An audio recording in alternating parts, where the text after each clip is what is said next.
అందరికీ నమస్తే మన డైరీ ఫామ్ కి స్వాగతం। ఇప్పుడు చూడొచ్చు మన డైరీ ఫామ్ లో ఒక గేదెకి తీసుకొచ్చిన తర్వాత ఒక రొమ్ములో ఒక టీత్ లో పాలు సరిగా రావట్లేదు అన్నమాట। చిన్న దార వస్తుంది। ఇది కస్టమర్ చెక్ చేసుకొని ఏం చేశారంటే పాలు రావట్లేదు, చాలా టైట్ గా వస్తున్నాయని చెప్పారు।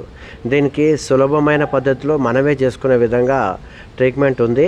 ఇది మన డైరీ ఫామ్ లో మీకు ప్రాక్టికల్ గా ఉండాలని చేస్తూ వీడియో తీయడం జరుగుతుందన్న।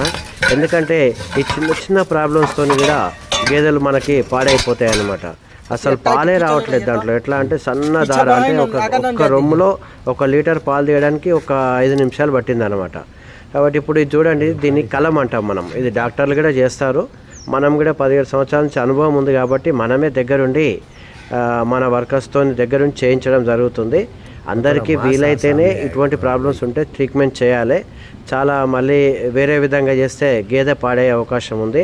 కాబట్టి ఇది డాక్టర్స్తో చేయించుకుంటే దీన్ని కలం అంటారు। దీనికి తెలియక చాలా మంది ఏదేదో ఇంజక్షన్లు ఇవ్వడము, మందులు ఎక్కడం చేస్తుంటారు టీత్లో।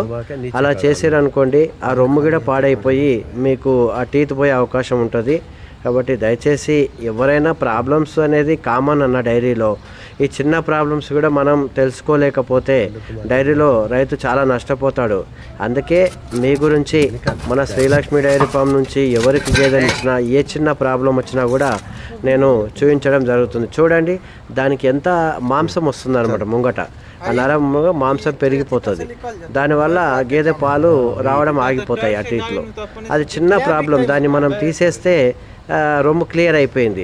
కానీ ఇది తెలియక ఎవరెవరినో పట్టుకొని ఇంజక్షన్లు ఇచ్చేసి వేలు ఖర్చు పెట్టుకొని చాలా మంది ఉన్నారు। దీనికి 10 రూపాయలు ఖర్చు కూడా కాదండి। చూడండి చేతి పైన తీసి చూపిస్తున్నాడు కదా, అది ఎంత ముద్ద ఉంది, చిన్నది మన చెవులో ఉన్నట్టు కదా అట్లా బయటకు వెళ్తుంది అనమాట। ఇప్పుడు చూడండి దార ఎలా వస్తుంది। ఇలా చేసుకుంటే మన గేదెకి ఇంకా దానికి రిలీఫ్ అయిపోయినట్టే। చూడండి ఎంత పెద్ద దార వచ్చింది। కాబట్టి ఇలా చేసుకోవాలని అందరికీ వీడియో పెట్టడం జరుగుతుంది। అందరికీ నమస్తే అన్న।